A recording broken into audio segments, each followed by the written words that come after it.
మనము కోతికి గాని, పిల్లికి గాని హనుమాన్‌కి సంబంధించినటువంటి పిల్లి, కోతి 2 కూడా ఆయనకి ప్రేమపూరితమైనటువంటి జంతువులని చెప్పొచ్చు. అలానే పిల్లికి గాని, కోతికి గాని మనము ప్రతిరోజు కూడా పెరుగన్నం కానీ, పెరుగులో బెల్లం కలిపి గానీ, అక్కడ కోతికి గాని, హనుమాన్‌కి గాని జామ పళ్ళు గాని, లేకపోతే గనక అరటి పళ్ళు గాని అక్కడ వారికి ఇచ్చాము అంటే గనక ఆ హనుమాన్ యొక్క కృపా కటాక్షాలు మన మీద ఖచ్చితంగా ఉంటాయని చెప్పొచ్చు. అలాంటి హనుమాన్‌కి మనము ఈ రోజున ఎన్నో ప్రత్యేకమైన కార్యక్రమాలు చేసుకుంటా ఉన్నాం. వారికి తగ్గటువంటి ఎన్నో రకాలైనటువంటి దండకాలున్నాయి. ఎన్నో రకాలైనటువంటి సూత్రాలున్నాయి, సూచనలున్నాయి. హనుమాన్ చాలీసా ఒక్కటి ఒక రోజు పఠించాము అంటే గనక యావత్ ప్రపంచంలో ఉన్నటువంటి దేవాతి దేవతలందరినీ కూడా మన ఆత్మ సంతృప్తి కోసము దర్శనం చేసుకున్నటువంటి పుణ్యఫలం వస్తుంది. ఎవరికైనా సరే దెయ్యం పట్టింది, భూతం పట్టింది, మాట వినట్లేదు, వీళ్ళకి చేతబడైంది, అష్టదిబ్బందులు అయిపోయింది, చాలామంది వింటూ ఉంటాం మనం. అలాంటివి జరుగుతూ ఉంటాయి.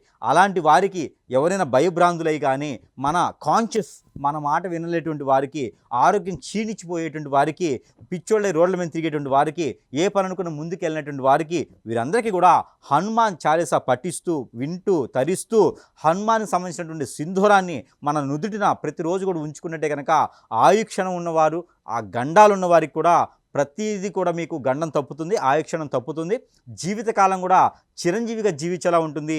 ఎవరి దగ్గరైనా సరే మనం భయపడకుండా ఉంటాం. కోర్టు విషయాలు కానీ, కోర్టుకు సంబంధించినటువంటి విడాకులకు సంబంధించి కానీ, ఫైనాన్స్ సంబంధించి కానీ మీకు సంబంధం లేకుండా ఎవరైనా మీ పైన వెలిగేషన్స్ తీసుకొచ్చినా, సంసారంలో నిప్పులు పోసినా, వ్యాపారంలో వృద్ధి లేకపోయినా, నష్టపోతున్నా, డబ్బులు నష్టపోయినా, అలానే కోర్టుకు సంబంధించినటువంటి, జైలుకు సంబంధించినటువంటి, పోలీసులకు సంబంధించినటువంటి కేసుల్లో పెట్టేసి మీ ప్రమేయం లేకుండా మిమ్మల్ని ఇరికిచ్చినటువంటి వారు ఎవరైనా ఉంటే కనుక హనుమాన్ దండకం అని ఉంటుంది, సుందరకాండ అని ఉంటుంది. అది మీరు పఠన చేయండి.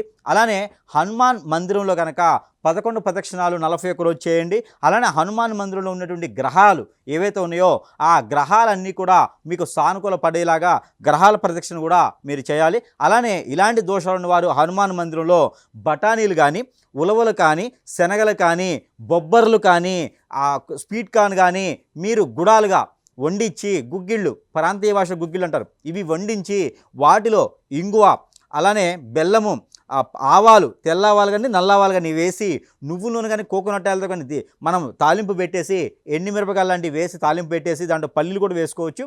తాలింపు పెట్టి ఆ ఒక గుడాలు, గుగ్గిళ్ళు లేదా పులిహోర, నిమ్మకాయ కాకుండా చింతపండు చేసినటువంటి పులిహోర, పాల తాలికలు, వడపప్పు, బెల్లము, వడపప్పు, ఎండు కొబ్బరి, అలానే పచ్చి కొబ్బరి, లేకుంటే పానకము, ఇలాంటి స్వామివారికి నైవేద్యం సమర్పించడం ద్వారా స్వామివారికి ఇష్టమైనటువంటి నైవేద్యం ఏంటంటే కనుక మనము సాబ్దాన అంటాం, సభ్యం. ఈ సభ్యము బెల్లం వేసి కాచినటువంటి పరమాన్నం అంటారు. ఈ పరమాన్నము స్వామివారికి ప్రీతపూర్తమైనటువంటి పరమాన్నం. ఇది ఒక స్వామివారికి ఇంట్లో అయినా, దేవుని మందిరం దగ్గరైనా, ఆలయంలో అయినా, ఎక్కడైనా సరే ఈ యొక్క నైవేద్యం ఏదైతే ఉందో ఇది సమర్పించుకున్నట్టయితే కనుక ఎన్నో రకాలటువంటి మీకు కార్యక్రమాలు కావచ్చు, మిమ్మల్ని బెదిరించిన వారు కావచ్చు, మీకు కోర్టు విషయాలు కావచ్చు, ఎక్కడ మీ మాట వినకపోయినా కావచ్చు, ఏది ఉన్నా కూడా అవన్నీ కూడా ఇలా చిటికలో పటాపంచలు చేసేటువంటి శక్తియుక్తులు మన హనుమాన్కు ఉన్నాయి. అందుకే మహావీర హనుమాన్ అంటారు. అలాంటి మహావీర హనుమాన్ అంటే, మహావీర్ అంటే అంతకు మించినటువంటి సూపర్ మ్యాన్ కానీ,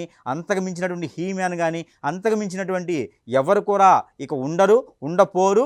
ఎలాంటి దేవాతి దేవతలకైనా సరే ఒక ధైర్యాన్ని ఇచ్చేటువంటి, ఆత్మ సంతృప్తి చెందేటువంటి హనుమాన్ దేవాతి దేవతలకే ఎంతో రకాలైనటువంటి సహాయం చేస్తున్నారు. అలాంటి హనుమాను మనకెందుకు సహాయం చేయడు?